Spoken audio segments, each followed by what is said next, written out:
My name is Akira Sato, and I am the man who buried 12 rival gang members alive in a mass grave beneath the cherry blossoms of Mount Furano, listening to their muffled screams fade into silence as the earth swallowed their final breaths. This was my initiation into the inner circle of the Yamaguchi-gumi, the most powerful Yakuza organization in Japan, at the moment that transformed me from a street-level enforcer into something far darker than I ever imagined possible. For 6 hours, I stood over that pit with a shovel in my hands, watching as dirt covered the faces of men who had once been my equals in the criminal underworld, men who had families waiting for them to come home, men whose only crime was choosing the wrong clan to serve in a war that had been raging for decades. The cherry petals fell like snow around us that April morning,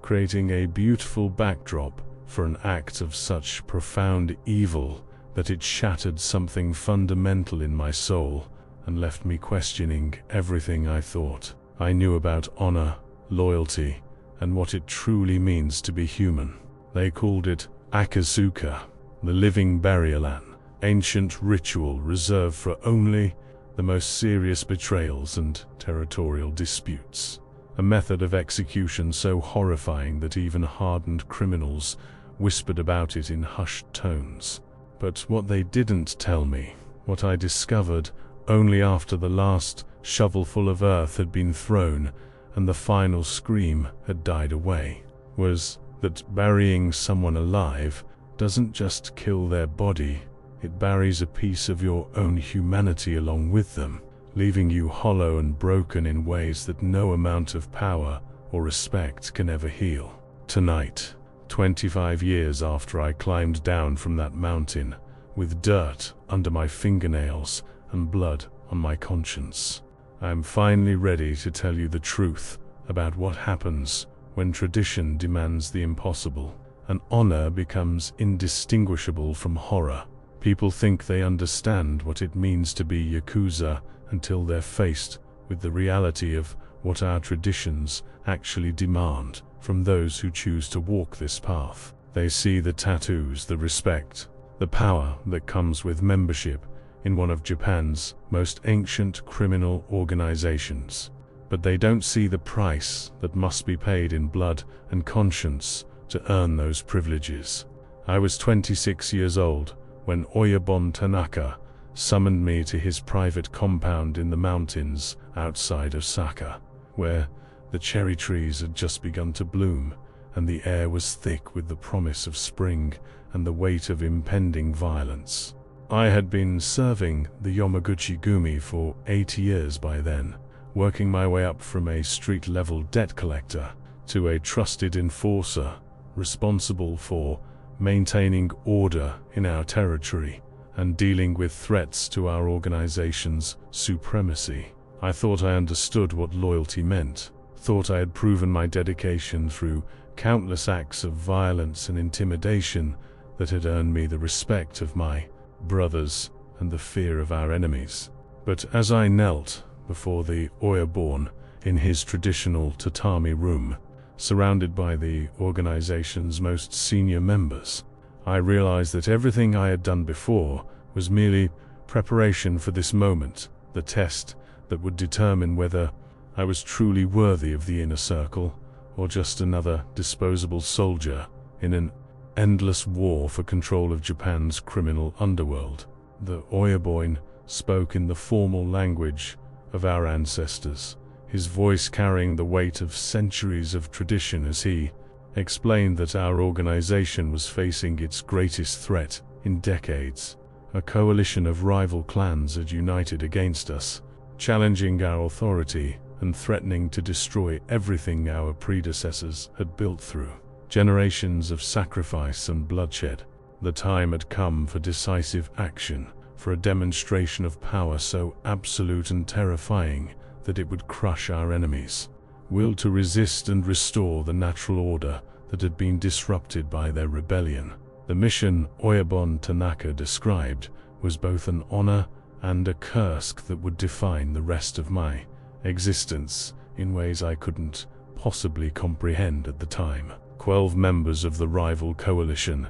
had been captured during a coordinated raid on their safe houses, and they were being held at a secret location in the mountains, where they would serve as the centerpiece of an ancient ritual that hadn't been performed in over 50 years. I was to be the instrument of their execution, the one chosen to carry out the Yakuza Betrayal that would send a message to every criminal organization in Japan about the consequences of challenging the Yamaguchi-Gomi's supremacy. The honor was unprecedented for someone of my rank. Typically, such rituals were reserved for the Oyabon himself or his most trusted lieutenants, men who had proven their absolute loyalty through decades of faithful service. But Tanaka-san had been watching me, studying my methods, evaluating my potential for the kind of work that required not just physical strength, but psychological resilience and an unshakable commitment to the organization's values. He had seen something in me that I didn't even know existed, a capacity for darkness that could be channeled and refined into the perfect instrument of the clan's will. As he spoke, I felt a mixture of pride and terror that was unlike anything I had ever experienced. Pride that I had been chosen for such a significant responsibility, that my years of dedication had finally been recognized by the highest levels of our organization, but also terror at what I was being asked to do, at the knowledge that crossing this particular threshold would change me forever in ways that I couldn't predict or control. The other senior members watched me with expressions that ranged from approval to pity, understanding that they were witnessing either my ascension to true power or my descent into a darkness from which there might be no return. When the Oyabon finished speaking and asked if I was prepared to serve the clan in this capacity, I heard myself saying yes without hesitation, sealing my fate with a single word that would echo through every remaining day of my life. The preparation for the ritual took place over 3 days, during which I was instructed in the ancient protocols that governed the Yakuza ceremony and the spiritual significance of what I was about to undertake. The location had been chosen with meticulous Kara grove of cherry trees on the slopes of Mount Furano, where the spring blossoms would provide a beautiful contrast to the horror that was about to unfold beneath their branches. The site had historical significance for our organization,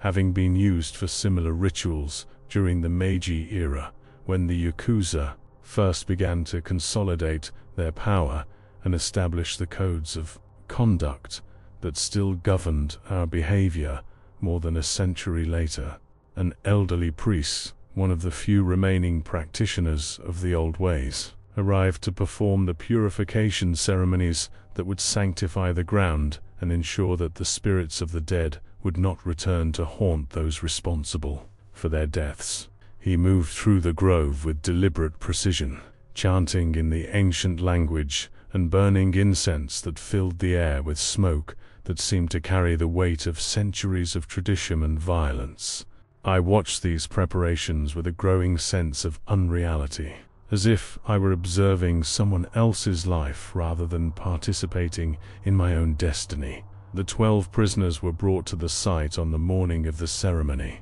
their hands bound behind their backs and their mouths gagged to prevent them from crying out or attempting to negotiate for their lives. They ranged in age from early 20s to late 50s, representing every level of the rival coalition's hierarchy, from street soldiers to senior lieutenants. Some maintained their composure with the stoic dignity that our culture demanded, even in the face of death, while others showed clear signs of terror as they began to understand what awaited them in the freshly dug pit that would serve as their final resting place. As I looked into their eyes, I saw reflections of myself, men who had chosen the criminal path, for reasons not so different from my own. Men who had families and dreams and hopes that would die with them in the earth beneath the cherry blossoms. The ritual began at dawn, as the first rays of sunlight filtered through the cherry blossoms and cast dancing shadows across the ground where 12 men would soon be buried alive. The priest completed his final purification, blessing the shovels that would be used for the burial and speaking words in the ancient tongue that were supposed to ease the passage of souls from this world to the next. But as I stood there, holding the ceremonial spade, feeling its weight in my hands and understanding what I was about to do with it, I realized that no amount of spiritual preparation could truly prepare someone for the act of burying another human being alive. The prisoners were arranged around the edge of the pit in order of their rank within the rival organization, with the senior members positioned closest to the center, where they would be the first to disappear beneath the earth. Their eyes held a mixture of defiance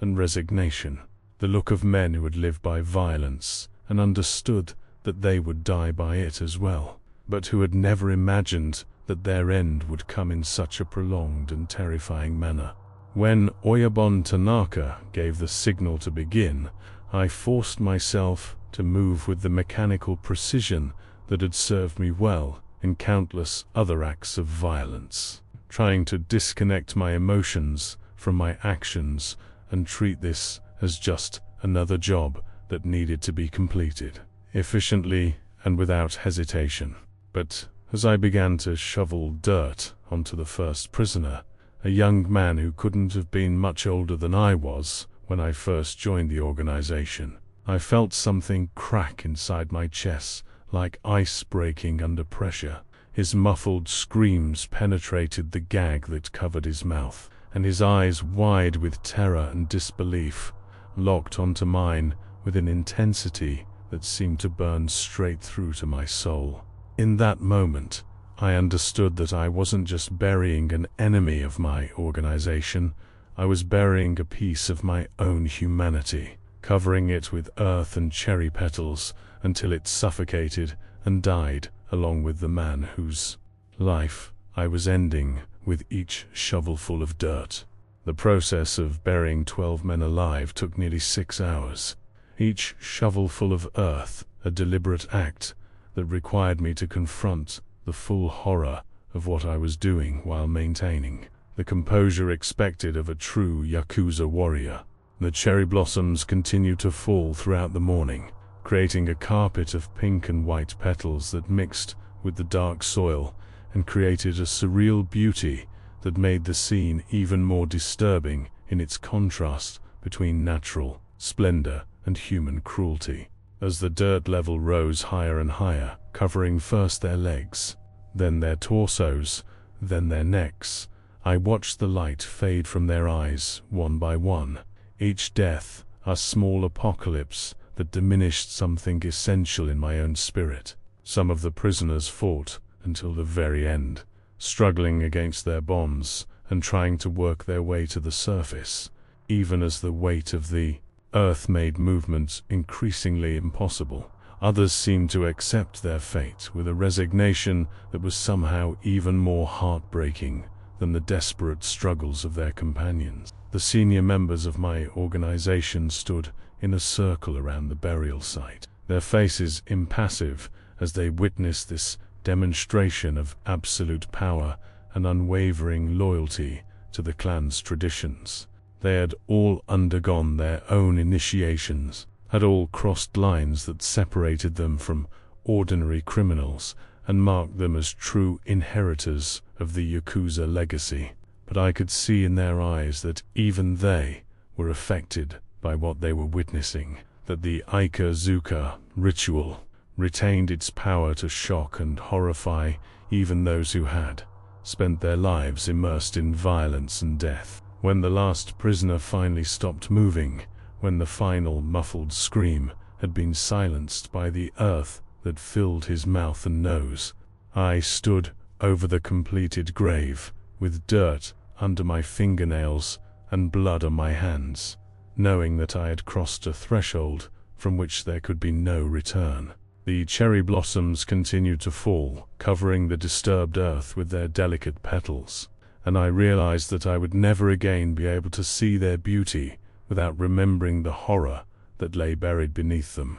The immediate aftermath of the ritual was marked by a silence so profound that it seemed to swallow all sound from the mountain grove, as if the earth itself was holding its breath in recognition of what had just taken place. Oyabun Tanaka approached me with slow, measured steps, his weathered face showing approval mixed with something that might have been sympathy for what I had just endured. He placed his hand on my shoulder in a gesture that was both congratulatory and consoling, understanding that while I had proven my loyalty beyond any possible doubt, I had also sacrificed something irreplaceable in the process. The other senior members bowed to me with the respect due to someone who had just completed one of the most difficult and sacred duties that our organization could demand, but their eyes held a distance that I hadn't noticed before,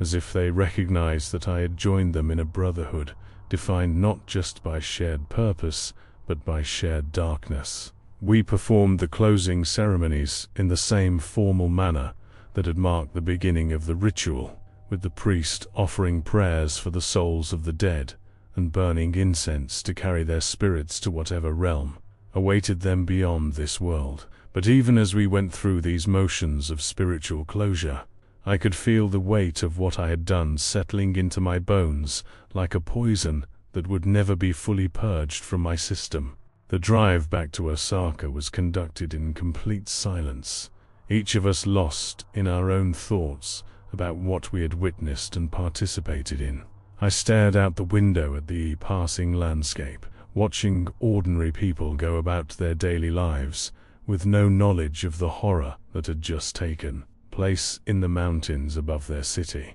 They seemed to exist in a different world entirely, a world where such acts were unthinkable, and the very concept of burying someone alive was relegated to the realm of nightmare and fiction. I envied them their innocence, their ability to sleep peacefully without being haunted by the memory of muffled screams and the sight of earth covering living faces. That night, I lay awake in my apartment, staring at the ceiling and trying to process what I had become, what I had chosen to sacrifice in exchange for acceptance into the inner circle of the most powerful criminal organization in Japan. The weeks following the Yakuza ritual brought changes to my life that I hadn't anticipated, transformations that went far beyond the increased status and responsibility that came with my new position in the organization's hierarchy.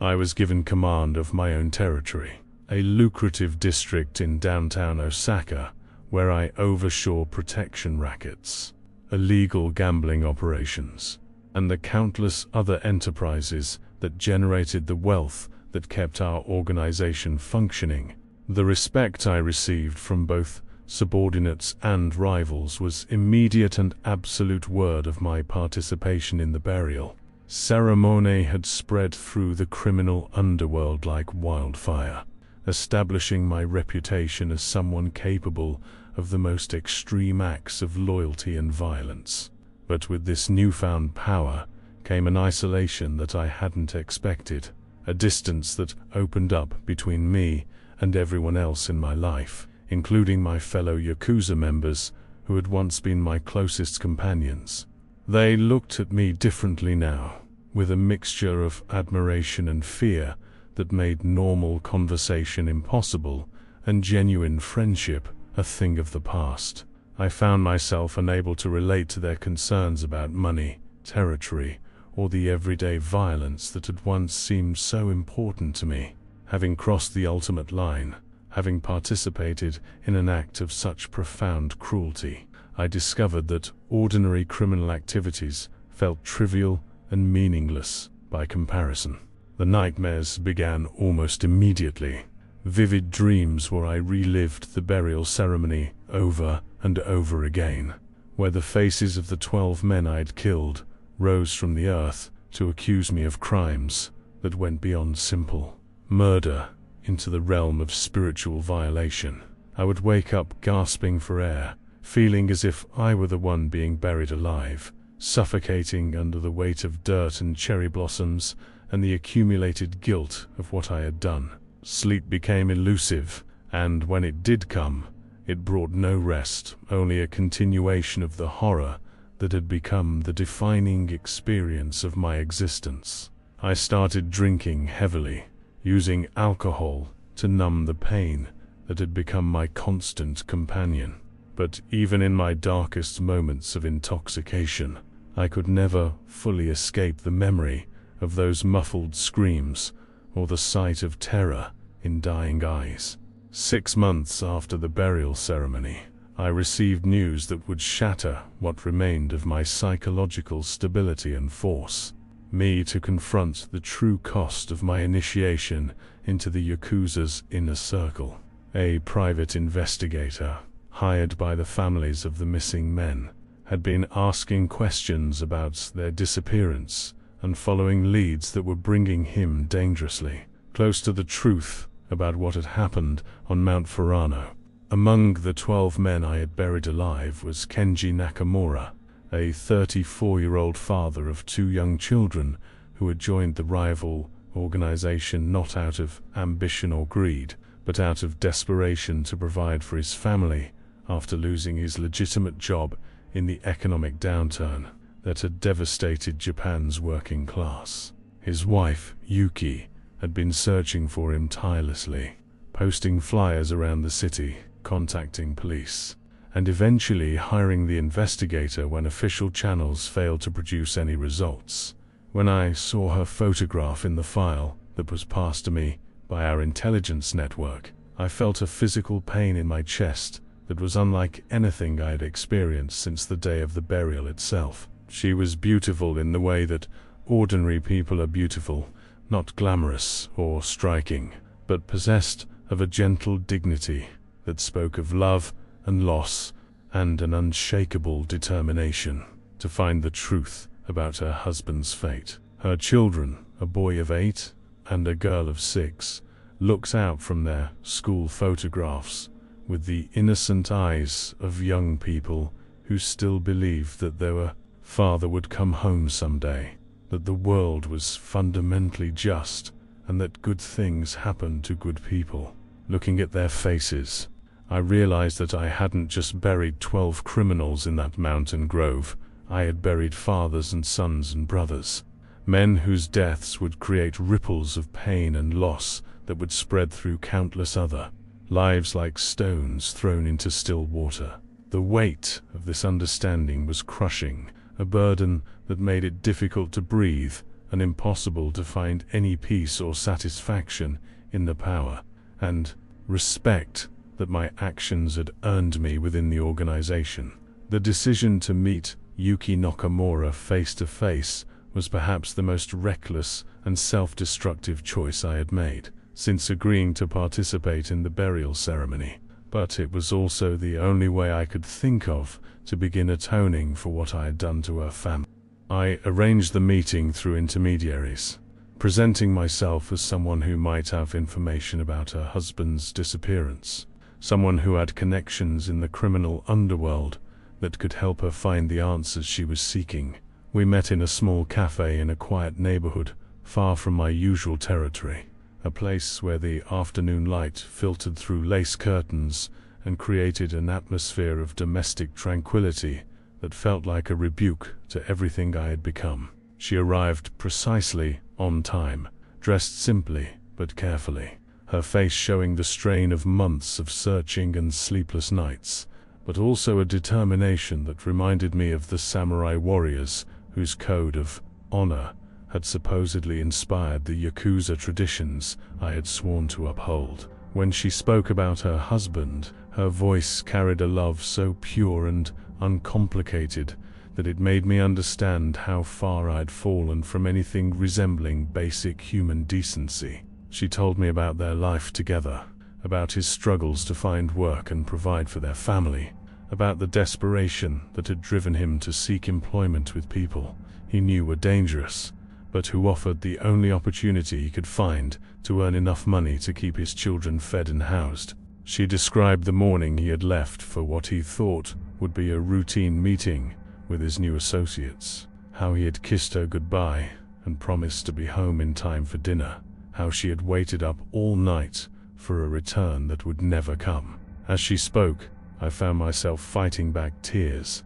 overwhelmed by the knowledge that I was sitting across from a woman whose life I had destroyed, whose children I had made fatherless, whose future I had stolen with my own hands. The urge to confess everything was almost overwhelming, to tell her exactly what had happened to her husband and where his body lay, buried beneath the cherry blossoms of Mount Ferrano. But confession would have meant not only my own death at the hands of the organization I had sworn to serve, but also the destruction of any possibility that Yuki and her children might someday find peace and move forward with their lives. Instead, I found myself lying to her with a skill that horrified me, spinning a story about her husband's involvement with dangerous people and suggesting that he might have fled the country to escape threats against his life. I watched her face as she processed this information, saw the flicker of hope that maybe, somewhere, her husband was still alive, still thinking about her and their children, still planning to return when it was safe to do so. That hope was like a knife, twisting in my chest, a reminder of how completely I had betrayed not just the man I had killed, but everyone who had loved him and depended on him. When she asked if I thought there was any chance he might still be alive, I heard myself saying yes, adding another layer of cruelty to the foundation of lies I was building around her grief. She thanked me for my time and information, pressing a small amount of money into my hands as payment for what she believed was valuable intelligence about her husband's fate. I tried to refuse the money, but she insisted, explaining that she had saved it from her part-time job and that finding her husband was worth any sacrifice she might have to make. As I walked away from that cafe, the bills burning in my pocket like pieces of molten metal, I realized that I had reached a new depth of moral degradation that I hadn't even known was possible. I had not only killed an innocent man, but I had also tortured his widow with false hope. I had taken money from a woman who was struggling to survive while searching for the husband I had buried alive. The cherry blossoms were blooming again as I made my way through the city streets, their beauty a mockery of the darkness that had taken root in my soul and grown stronger with each passing day since that terrible morning on Mount Ferrano. The psychological deterioration that followed my encounter with Yuki Nakamura was swift and devastating, a complete collapse of the mental barriers I had constructed to protect myself from the full horror of what I had done. The nightmares became more frequent and more vivid, no longer confined to the hours of sleep, but bleeding into my waking consciousness until I could barely distinguish between memory and hallucination. I would see the faces of the buried men in crowds on the street, would hear their muffled screams in the sound of wind through trees, would feel the weight of dirt under my fingernails even after scrubbing my hands until they bled. The cherry blossoms that had once been symbols of beauty and renewal became harbingers of terror, their delicate petals reminding me of the contrast between natural splendor and human cruelty that had defined that horrible day. I began to avoid the parts of the city where cherry trees grew, taking elaborate detours to escape their presence. But even this wasn't enough to provide relief from the memories that haunted every moment of my existence. My work for the organization suffered as I became increasingly unreliable and unpredictable, missing meetings, failing to collect debts, showing signs of the psychological breakdown that my superiors recognized as a potential threat to their security. The other members of the inner circle watched me with growing concern, Understanding that someone who had participated in such a sacred ritual and then fallen apart could become a liability that might need to be eliminated for the good of the organization. I could see the calculation in their eyes, the weighing of my value against the risk I represented, the gradual shift from respect to suspicion that marked the beginning of the end of my career as a Yakuza. But even the threat of death couldn't motivate me to pull myself together, couldn't restore the psychological equilibrium that had been shattered by the weight of what I had done and the knowledge of how it had affected innocent people like Yuki and her children. I was drowning in guilt and self-loathing, sinking deeper into a darkness that seemed to have no bottom and no possibility of redemption. The final breaking point came exactly 1 year after the burial ceremony, when I returned to Mount Ferrano on the anniversary of that terrible day and discovered that the cherry trees above the mass grave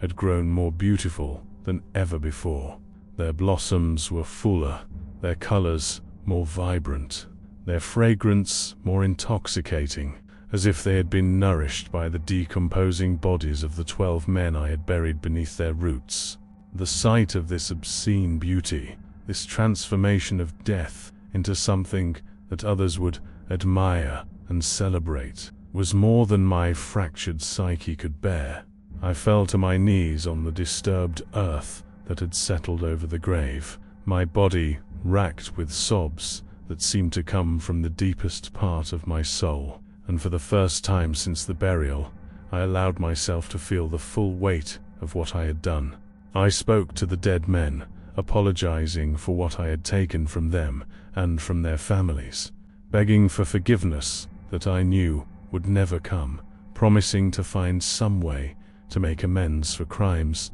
that could never truly be undone. The wind through the cherry blossoms sounded like whispered voices, like the ghosts of the buried men trying to communicate with me from whatever realm they now inhabited. I stayed there until sunset, kneeling in the dirt and cherry petals, feeling something fundamental shift inside me as I finally accepted the full responsibility for my actions and their consequences. When I finally stood up and walked away from that grove, I knew that I could never return to my old life, could never again pretend that the power and respect I had earned through violence were worth the price I had paid for them. The Yakuza code that once given my life meaning and purpose now felt like a chain around my neck, a set of obligations that bound me to an organization built on the systematic destruction of human dignity and compassion.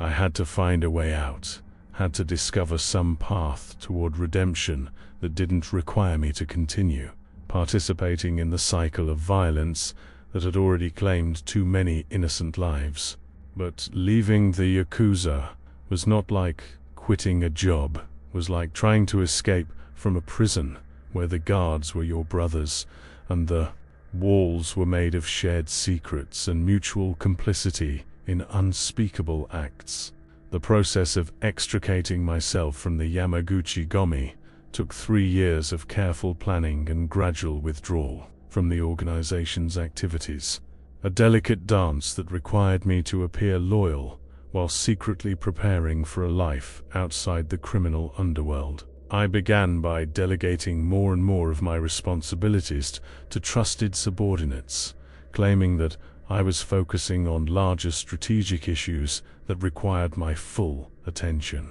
I slowly liquidated my assets and moved money to accounts that couldn't be traced back to the organization, preparing the financial foundation for a new identity and a new life far from the world that had shaped me for so long. Most importantly, I started gathering information about the families of the men I had buried, learning about their circumstances and their struggles in the years since their loved ones had disappeared. Yuki Nakamura had been forced to move to a smaller apartment and take on additional work to support her children, who were now struggling in school and showing signs of the psychological trauma that comes from losing a parent under mysterious circumstances. Other families had faced similar hardships, their lives disrupted and their futures uncertain because of the violence that had taken their fathers, sons, and brothers from them. I realized that any attempt at redemption would have to begin with finding ways to help these families, to provide them with the support and resources they needed to rebuild their lives and move forward from their losses. But direct contact was impossible. Any connection between me and the victims. Families would expose not only my role in their deaths, but also the location of the burial site and the identity of everyone involved in the ceremony. I had to find indirect ways to help them, anonymous donations, and carefully orchestrated opportunities that would improve their circumstances, without revealing their source. It was a complex and dangerous game that required me to maintain my cover within the organization while secretly working to undo some of the damage I had caused through my participation in their most sacred and terrible ritual. My escape from the Yakuza finally came through a carefully orchestrated death that allowed me to disappear without triggering the massive manhunt that would have followed any attempt to simply walk away from the organization. I staged a car accident on a remote mountain road, using my knowledge of forensics and police procedures to create a scene that would convince investigators that I had died in a fiery crash that left no recoverable remains. The Yamaguchi Gomi held a funeral service that was attended by hundreds of members, a ceremony that honored my years of service and my ultimate sacrifice for the organization's goals. As I watched from a distance, hidden among the mourners who had come to pay their respects, I felt a strange mixture of grief and relief at witnessing my own funeral. I was grieving for the person I had been before the burial ceremony, for the young man who had joined the Yakuza with dreams of honor and brotherhood, for all the possibilities that had been destroyed by my choices and the traditions I had chosen to embrace. But I was also relieved to finally be free from the obligations and expectations that had bound me to a life of violence and moral compromise, to have the opportunity to start over with a clean slate and the chance to become someone better than I had been. The new identity I assumed was that of a social worker specializing in helping families who had lost loved ones to criminal violence, a role that allowed me to use my knowledge of the underworld to provide genuine assistance to people who were struggling with grief and uncertainty. I moved to a different city, changed my appearance, and began the long process of learning how to live as a normal person rather than a criminal, how to build relationships based on trust and honesty rather than fear and mutual benefit. It was the hardest thing I had ever done, more difficult than any act of violence I had committed during my years with the organization, because it required me to confront my own capacity for good as well as evil, to believe that redemption was possible even for someone who had committed acts as terrible as mine. Working with grieving families gave me insights into the true cost of criminal violence that I had never understood during my years as an enforcer and executioner. I saw how the loss of a family member rippled outward through entire communities, creating waves of pain and disruption that affected not just immediate relatives, but friends, neighbors, co-workers, and countless others who had been touched by the victim's life. Children grew up without fathers. Wives struggled to maintain households on single incomes. Elderly parents lost the support they had counted on for their final years. The economic impact was devastating, but the emotional and psychological damage was even worse. Families torn apart by grief, survivors consumed by anger and the desire for revenge, communities living in fear of the violence that had already claimed one of their own. Through my work, I was able to help some of these families navigate the complex bureaucracy of victim services and insurance claims, to connect them with resources for counseling and financial assistance,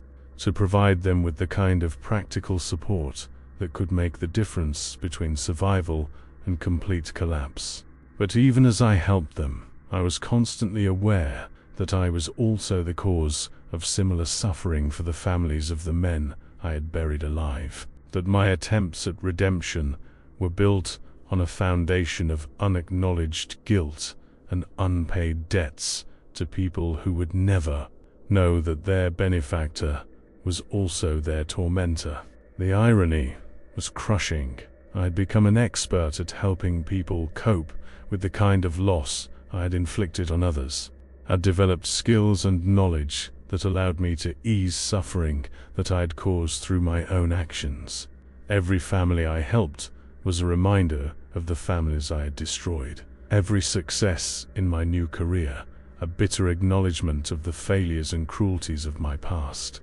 But I continued the work because it was the only way I could think of to balance the scales, to use my knowledge of darkness to help others find their way back to the light, to transform my expertise in violence into something that could heal rather than harm. 5 years into my new life, I received a phone call that would test every aspect of the redemption I thought I had achieved and forced me to confront the possibility that some sins are too great to be forgiven or forgotten. The caller was Yuki Nakamura, now remarried, but still haunted by questions about her first husband's disappearance, still searching for answers that might bring closure to the chapter of her life that had been left tragically incomplete. She had heard about my work with crime victims' families and wanted to meet with me to discuss her case, to see if my expertise might help her understand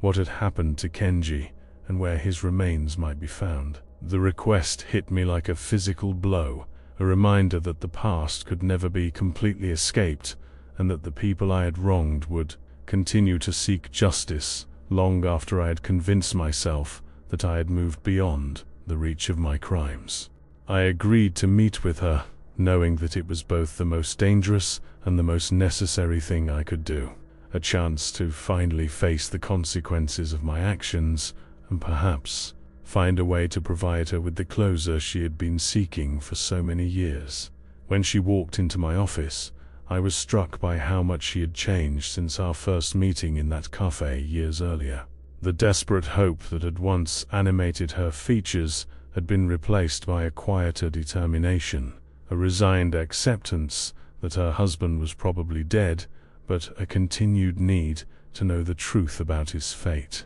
She spoke about her new marriage, about how her children were finally beginning to heal from the trauma of losing their father, about the ways she had rebuilt her life around the absence that Kenji's disappearance had created. But she also spoke about the dreams that still haunted her, about the feeling that he was trying to communicate with her from wherever he was, about the certainty that he would want her to keep searching until she found the truth. As she talked, I found myself struggling with the urge to confess everything, to tell her exactly what had happened to her husband and where his body could be found, to finally give her the answers she had been seeking for so long. But confession would have meant not only revealing my own role in Kenji's death, but also exposing the burial site and potentially endangering the other families who had found some measure of peace in not knowing the gruesome details of how their loved ones had died. Instead, I found myself walking a tightrope between truth and deception, providing Yuki with enough information to help her understand that her husband was almost certainly dead, while carefully avoiding any details that might lead her to the mass grave on Mount Furano. I explained to her the realities of criminal violence, how people who got involved with dangerous organizations often disappeared without a trace, how bodies were sometimes disposed of in ways that made recovery impossible. I helped her understand that her husband had probably died quickly, that he hadn't suffered unnecessarily, that his death had been the result of circumstances beyond his control, rather than any failing on his part. These were small comforts, but they seemed to provide her with some relief from the guilt and self-blame that had been eating at her for years. She had been torturing herself with questions about whether she could have done something to prevent his involvement with the criminal organization, whether she had failed him as a wife by not being more supportive during his period of unemployment, whether her children would grow up thinking their father had abandoned them. I was able to reassure her on all these points, to help her understand that Kenji's choices had been driven by love for his family rather than any weakness or moral failing, that his death was a tragedy but not a betrayal. When she left my office that day, she seemed lighter somehow, as if some of the burden she had been carrying had finally been lifted from her shoulders. But I felt heavier than ever, weighed down by the knowledge that I had once again lied to this woman, had once again denied her the full truth about her husband's fate, had once again chosen my own safety over her right to know what had really happened to the man she had loved. The encounter with Yuki forced me to confront the fundamental contradiction at the heart of my attempt at redemption. How could I truly atone for my crimes while continuing to conceal them from the people who had been most affected by my actions? The work I was doing with other families was meaningful and helpful, but it was also a form of elaborate self-deception, a way of avoiding the full consequences of what I had done by focusing on abstract good deeds rather than specific acts of restitution. I realized that genuine redemption would require me to find a way to help Yuki and the other families without revealing my own involvement, to provide them with the truth they deserved while protecting them from the additional trauma that might come from knowing exactly how their loved ones had died. After months of careful planning, I developed a strategy that would allow me to guide investigators to the burial site without directly implicating myself or the other members of the organization who had participated in the ceremony. I began leaving anonymous tips for law enforcement, carefully crafted pieces of information that would gradually lead them toward Mount Ferrano and the grove of cherry trees where 12 men lay buried. I provided details about the rival coalition that had been eliminated, about the timing of their disappearance, about the methods that criminal organizations use to dispose of bodies in remote locations. Each tip was designed to appear as if it came from a different source, a former associate seeking revenge, a witness who had seen something suspicious, a rival organization trying to cause trouble for the Yamaguchi-gumi. The process was painstakingly slow, requiring me to balance the need for progress with the necessity of avoiding detection. But gradually, I could see that the investigation was moving in the right direction. Police began focusing their search on the mountain areas outside Osaka, started looking for mass burial sites, began to understand that they were dealing with something more significant than a simple missing persons case. It would take time, but eventually they would find the grave, would recover the remains, would be able to provide the families with the closure they had been seeking for so many years. The discovery of the mass grave on Mount Ferrano made headlines across Japan, shocking the public with its revelation of the brutal methods that criminal organizations were willing to use against their enemies. The investigation that followed was massive and comprehensive, involving hundreds of police officers, forensic experts, and prosecutors who worked tirelessly to identify the remains and build cases against those responsible for the murders. DNA evidence confirmed the identities of all 12 victims, providing their families with the definitive answers they had been seeking for years about the fate of their missing loved ones. The media coverage was extensive and sensational, with reporters describing the discovery as one of the most horrific crimes in modern Japanese history, and calling for increased efforts to combat organized crime. But even as I watched the investigation unfold from my position as an outside observer, I felt no satisfaction or relief at finally seeing justice being served. Instead, I was consumed by anxiety about whether the evidence would eventually lead back to me, whether my carefully constructed new identity would be exposed, whether I would be forced to pay the ultimate price for my participation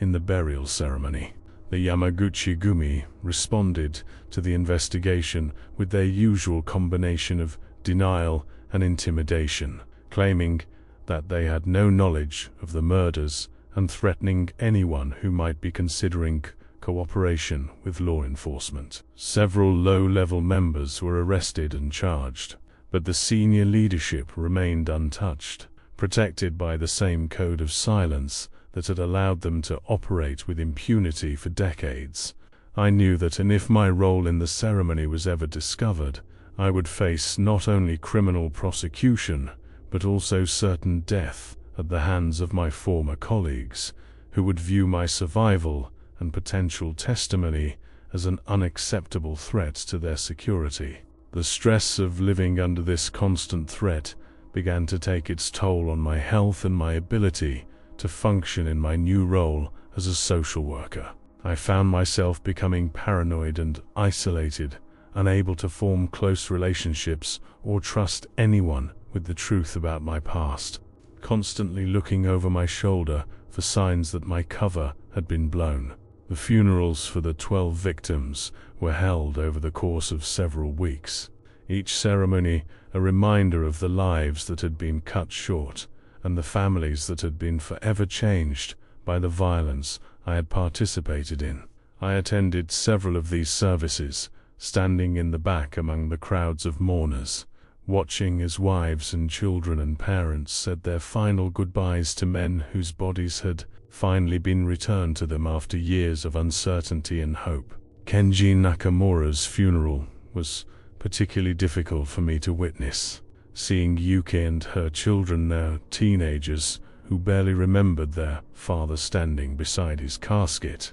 and finally having the opportunity to grieve properly for the man they had lost. The ceremony was beautiful and heartbreaking, filled with stories about Kenji's kindness and dedication to his family, about his struggles to find work, and his determination to provide for those he loved. Friends and relatives spoke about his sense of humor, his generosity, his dreams for his children's future, painting a picture of a man who had been far more than just another casualty in the endless war between criminal organizations. As I listened to these tributes, I was overwhelmed by the full weight of what I had taken from the world when I buried this man alive. Not just a life, but all the love and joy and potential that had died with him in that grove of cherry trees. The guilt was crushing, but it was also clarifying, helping me understand that my attempts at redemption through good works and anonymous assistance were not enough to balance the scales of justice or restore what had been lost. I needed to find a more direct way to help these families, a more meaningful form of restitution that could provide them with something valuable, even if it couldn't bring back their loved ones. After the funeral, I made a decision that would define the next phase of my life and my ongoing attempt to atone for the sins of my past. I would dedicate myself completely to helping the families of the 12 victims, using every resource at my disposal to ensure that they had the support and opportunities they needed to build better lives from the ashes of their tragedies. Over the following years, I became a shadow guardian for the families of the men I had killed, working behind the scenes to provide them with opportunities and resources that would help them overcome the economic and emotional devastation that had followed their losses. I used my knowledge of bureaucratic systems and social services to ensure that they received every benefit and assistance program they were entitled to, often cutting through red tape and administrative barriers that might have prevented them from getting the help they needed. I established anonymous scholarship funds for the children of the victims, ensuring that they would have the opportunity to pursue higher education regardless of their family's financial circumstances. I arranged for job training programs and employment opportunities for the widows and other family members who were struggling to support themselves in the aftermath of their losses. Most importantly, I made sure that they had access to high-quality counseling and mental health services. Understanding from my own experience how trauma could destroy a person's ability to function and find meaning in life. All of this work was done through intermediaries and shell organizations, carefully structured to prevent any connection from being traced back to me or my past involvement with the Yakuza. I became expert at manipulating systems and institutions to benefit people who had no idea that their mysterious benefactor was also the person responsible for their suffering. The irony was not lost on me. I was using skills I had developed as a criminal to help the victims of my own crimes, channeling my knowledge of how to work outside the law into efforts to provide these families with the support that the legal system had failed to give them. But even as I saw the positive impact of my efforts, children graduating from college, widows finding stable employment, families moving into better housing, I was constantly aware that no amount of good works could truly compensate for what I had taken from them. The dead could not be brought back to life. The years of suffering and uncertainty could not be erased. The trauma that had shaped these families' experiences could not be undone by anonymous gifts and carefully orchestrated opportunities. 10 years after the discovery of the mass grave, I received a letter that would force me to confront the ultimate test of my commitment to redemption and my willingness to accept the full consequences of my actions. The letter was from Yuki Nakamura's son, now a college student studying criminal justice, who had been researching his father's case as part of his academic work and had begun to piece together information that was leading him dangerously close to the truth about what had happened on Mount Furano. He had identified inconsistencies in the official investigation, had noticed patterns in the anonymous tips that had led police to the burial site, had begun to suspect that someone with inside knowledge of the crime was secretly helping the victims' families. His letter was carefully worded, but clearly indicated that he believed I knew more about his father's death than I had revealed during our previous meetings, and he was requesting another interview to discuss his findings and theories. The request filled me with a mixture of terror and admiration. Terror at the possibility that my carefully constructed cover was finally being exposed, but also admiration for this young man's intelligence and determination to uncover the truth about his father's fate. He was clearly his father's son, possessed of the same integrity and persistence that had made Kenji such a devoted family man, but channeled now into a quest for justice that could potentially destroy the new life I had built for myself. I realized that I was facing a choice that would define not only my own future, but also the legacy I would leave behind. I could continue to hide behind lies and deception, could find ways to deflect his investigation and protect my secret, could maintain the comfortable fiction that I had successfully escaped the consequences of my past actions. Or I could finally tell the truth, could confess my role in his father's death and accept whatever punishment that confession might bring, could choose honesty and accountability over self-preservation and continued deception. The decision was agonizing, but as I sat in my office holding his letter and thinking about the young man who had written it, I knew that there was really only one choice I could make if I wanted to: honor the memory of his father and the other men I had killed. The meeting with Kenji's son took place in the same office where I had once counseled his mother. But the dynamic was completely different. Instead of a grieving widow seeking comfort and answers, I was facing a determined young investigator who had the skills and knowledge to expose everything I had worked so hard to conceal. His name was Hiroshi, and he had grown into a thoughtful and articulate young man who combined his father's gentle nature with a steel-hard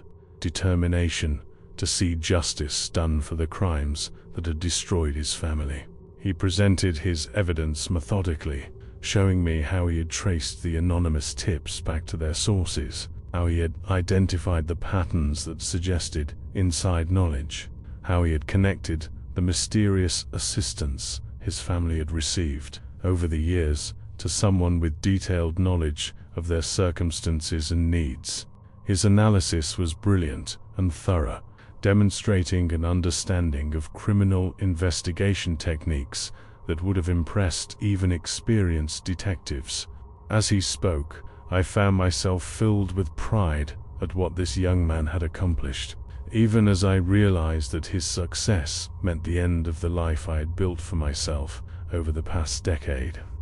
When he finished his presentation and asked me directly whether I had been involved in his father's death, I looked into his eyes that reminded me so much of the man I had buried alive all those years ago, and made the decision that I had been avoiding for far too long. I told him the truth. I confessed my role in the burial ceremony, described the circumstances that had led to his father's death, explained how I had spent the years since then trying to atone for what I had done. I told him about the nightmares that still haunted me, about the guilt that had driven me to dedicate my life to helping crime victims, about the anonymous assistance his family had received and why I had felt compelled to provide it. I held nothing back, giving him every detail he needed to understand not just what had happened, but why it had happened and how it had affected everyone involved. When I finished speaking,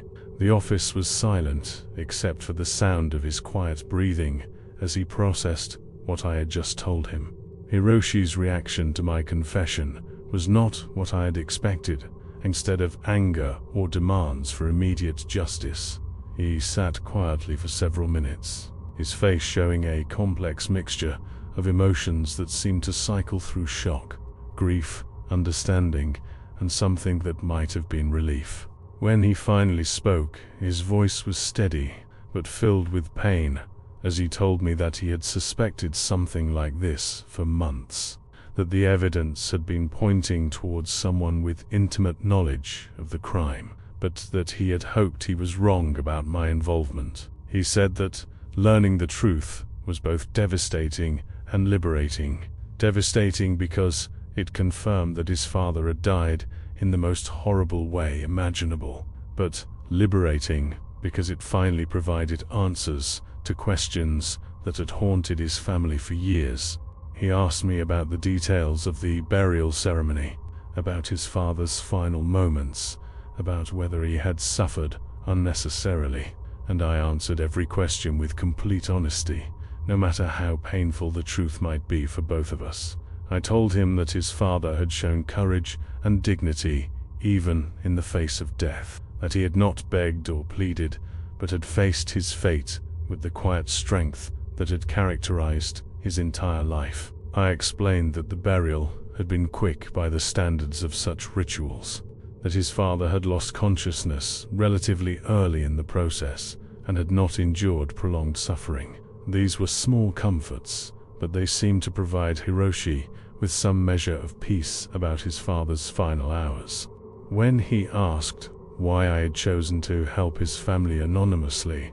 rather than confessing my crimes and accepting punishment, I struggled to find words that could adequately explain the complex mixture of guilt, fear, and genuine desire for redemption that had motivated my actions over the past decade. I told him that I had been a coward, that I had chosen self-preservation over justice, but that I had also believed that helping his family was more important than satisfying my own need for confession and absolution. I admitted that my attempts at redemption had been selfish as well as altruistic, that they had been motivated as much by my own psychological needs as by genuine concern for the people I had wronged. What Hiroshi said next surprised me more than anything else that had happened during our conversation, demonstrating a wisdom and maturity that seemed far beyond his years,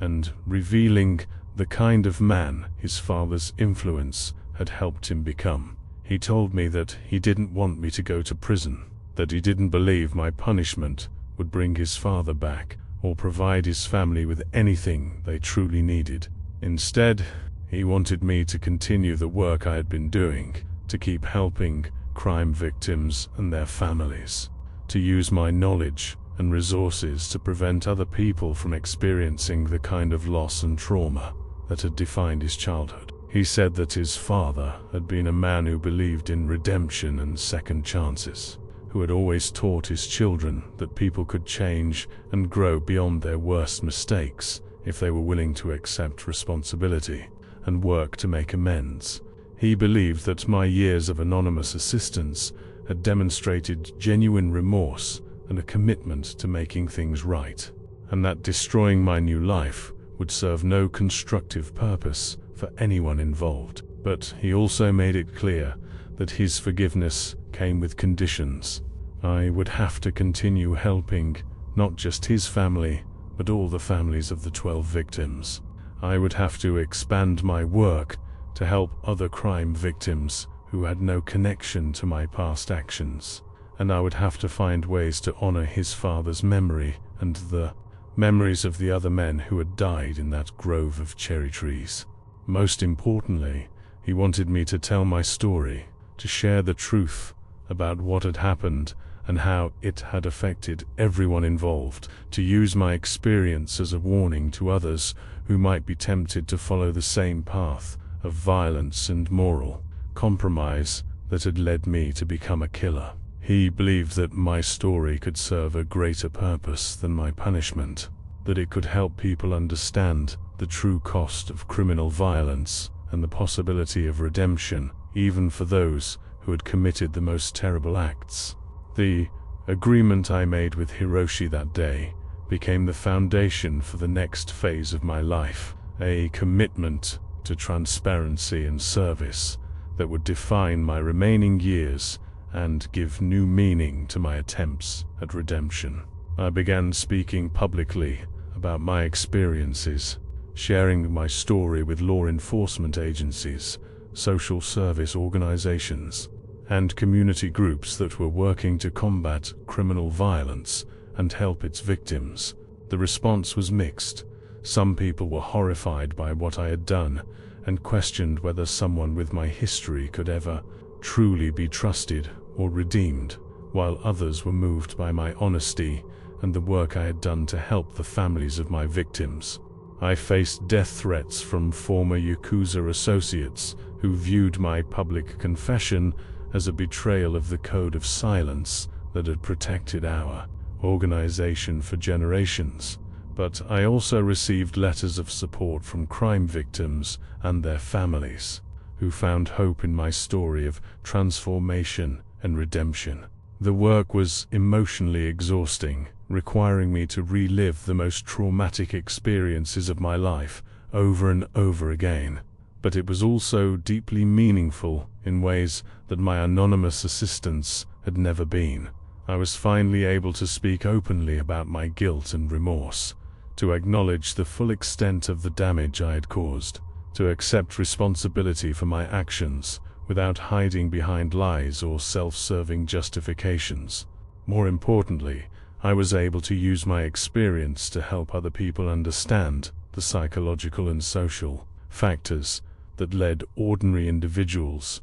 to commit extraordinary acts of violence, to recognize the warning signs of criminal recruitment and radicalization, to develop more effective strategies for prevention and intervention. I worked with researchers and policymakers to study the methods that criminal organizations use to corrupt their members and the long-term effects of participation in extreme violence. I help develop training programs for law enforcement officers and social workers who deal with crime victims and their families. I established foundations and support networks that could provide ongoing assistance to people who had been affected by criminal violence, ensuring that the help I had been providing anonymously would continue even after I was gone. 25 years have passed since that terrible morning on Mount Ferrano when I buried 12 men alive and lost my soul in the process.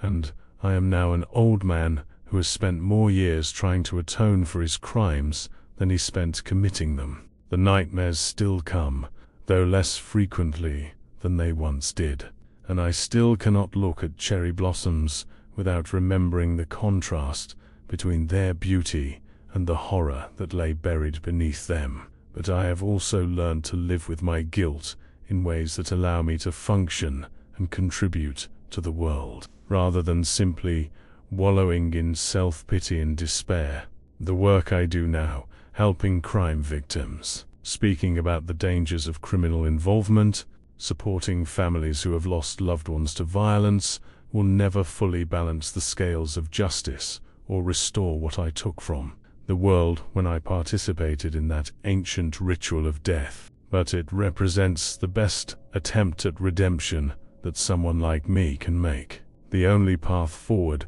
that acknowledges both the magnitude of my crimes and the possibility that even the worst among us can change and grow and contribute something positive to the human experience. The families of the 12 men I killed have become my extended family in a strange and complex way, bound together not by blood or affection, but by shared trauma and the gradual process of healing that has allowed us all to move forward from the darkest chapter of our lives. Some of them have forgiven me, others have not, and I respect both responses as valid and understandable reactions to what I did to their loved ones. What matters most is that they have been able to find some measure of peace and closure, that their children have grown up to become productive and successful adults, despite the trauma of losing their fathers, that the legacy of violence that began with my actions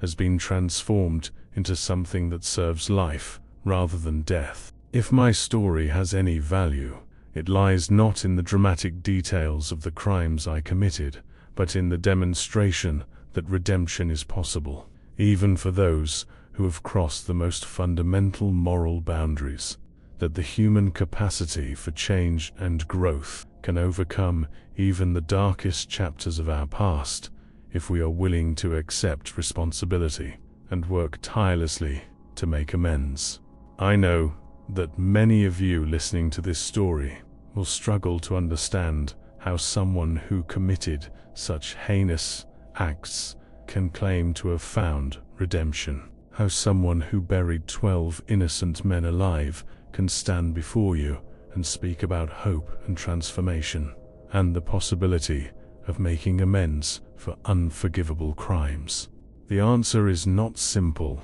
and it is not comfortable, but it is true. Redemption does not mean forgetting what you have done or being forgiven by those you have wronged, but rather accepting the full weight of your actions and dedicating whatever time you have left to preventing others from following the same destructive path. I will never be free from the guilt of what I did on Mount Ferrano. Will never stop seeing the faces of those 12 men in my dreams. Will never find complete peace with the choices that transformed me from an ordinary young criminal into someone capable of participating in acts of ritualized murder. But I can use my knowledge of how criminal organizations recruit and corrupt their members to help others avoid the trap that destroyed my soul and the lives of so many innocent people. I can share my story as a warning to young people